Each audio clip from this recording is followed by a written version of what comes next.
class. How you doing? This is Samir Bat and Rocky Bragg with you. Our hot topic is the achievement gap, and we're going to get right into it.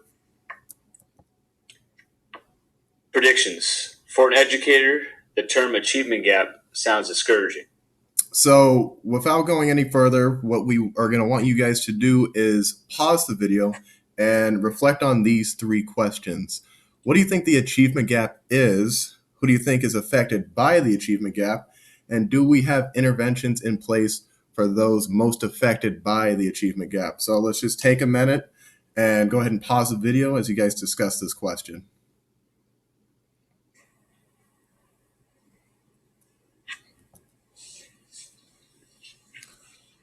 And now we're going to move to this video. Hopefully you guys had a chance to discuss that. I just want to play this quick demonstration.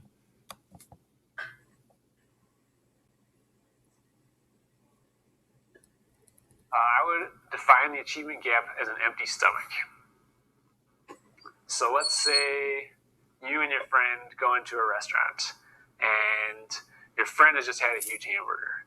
You haven't had anything all day or all week or for a year, who knows how long. And you're experiencing the achievement gap.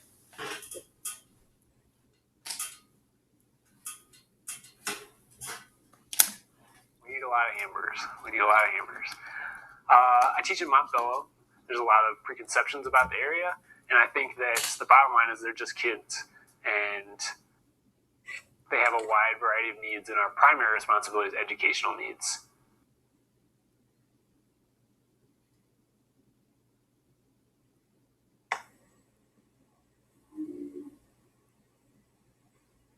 In terms of the ELS environments, the kids that I'm working with, it's literacy.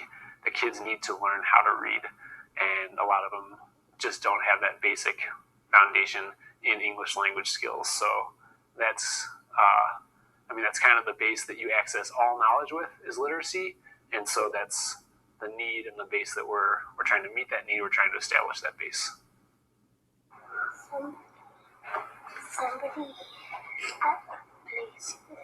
Somebody that's fun to play with. Yeah, those are three great things. Okay, which one is the most important? So write those down, and then think about which one is the most important.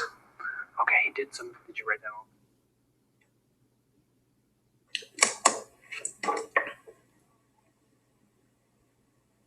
And that's why it's so important and so exciting to be a teacher working in this high need school, is because you have the capacity to fill that stomach, to fill that gap. These other students, for whatever reason, they had a hamburger and it was great. And you get to find out what these kids need and how you can meet those needs, essentially. So just reflecting on that video, there is an evident picture of the fact that the achievement gap is not only systemic, but it's generational. So unless we have a teacher in the classroom who's willing to really cater their teaching to each student's needs, otherwise we just keep perpetuating the fact that, okay, well, their parents may not have had that necessary teaching. Okay, well, they pass that on to their son or daughter. Okay, well, they're going to pass that on to their offspring. So it's this domino effect unless there's intervention on part of the educator.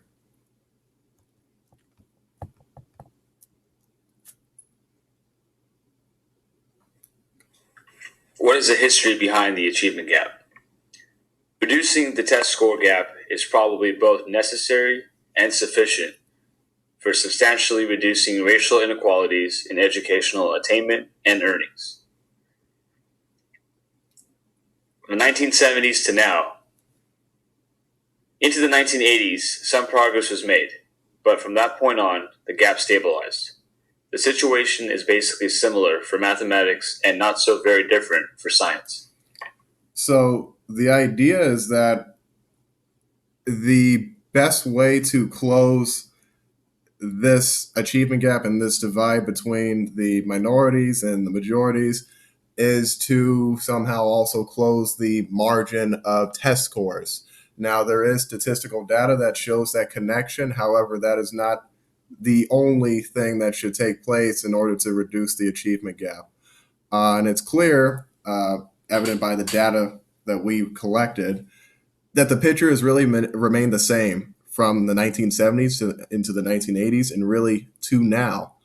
We're seeing the same groups affected by this achievement gap, and really it's the desensitized nature that teachers have and the educational system has towards these different groups.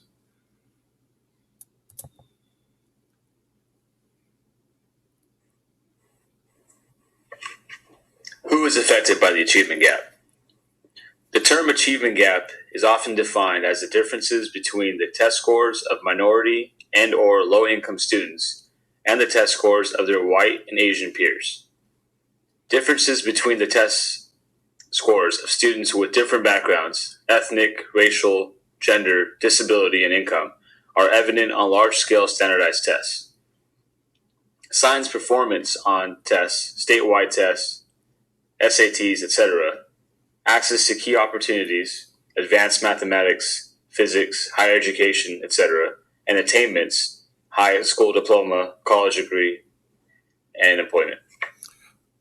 And really, what we're finding is that everybody wants to believe that the achievement gap is just black and brown and it's versus the white counterpart. And that's not necessarily true. Really, there are many more groups, being that we're in 2016 now, that are deeply affected by the achievement gap. It's no longer just black and brown. It's no longer just the stereotypical minority in the classroom. Now it's the disabled. Now it's the LGBTQ community. Now it's foster students. Now it's low income.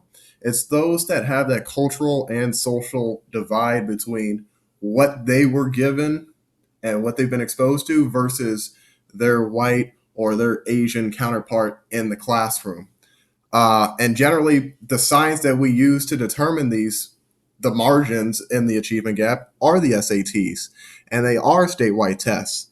And we've seen previously that there are some cultural and social biases on those. And so, really, we're not sure how fair it is to utilize those as fair assessments in determining what really the achievement gap is. And we're saying that it's not only in the literacy of English, but it falls in all the other content areas as well. And this leads to the fact that they're not able to reach those higher levels of education and they're not given the same opportunities for jobs. How are unrepresented populations being reached? Mentoring efforts within communities, intervention programs to reach particular demographics, but students are often grouped with others based on numbers rather than cultural or social need. And we're definitely finding that more and more schools are implementing mentoring efforts within the communities and within the schools. And it's really to reach those particular students that need that attention and they need that sensitivity in the classroom and they need those resources. And we're definitely finding that district-wide, districts are implementing these intervention programs that cater specifically to those that are low performing because of the fact that they're low income or because of the fact that they are African American or Mexican American and they happen to be first generation, whatever the case may be. It's those cultural and social differences that really make them so separate from their white or Asian counterpart. And the biggest problem, which is what we mentioned last, is that students are often grouped with others based on numbers rather than cultural/social need, meaning that black and brown and LGBTQ and foster and homeless, they generally are just all in one group and they're just seen as low performing. And that's the achievement gap. It's them versus the Asian or white male or female in the classroom. And we are really desensitized to the fact that they need specific attention to each of their groups individually, and we really don't give them that respect. And we just want to share this video on how do we close the academic achievement gap.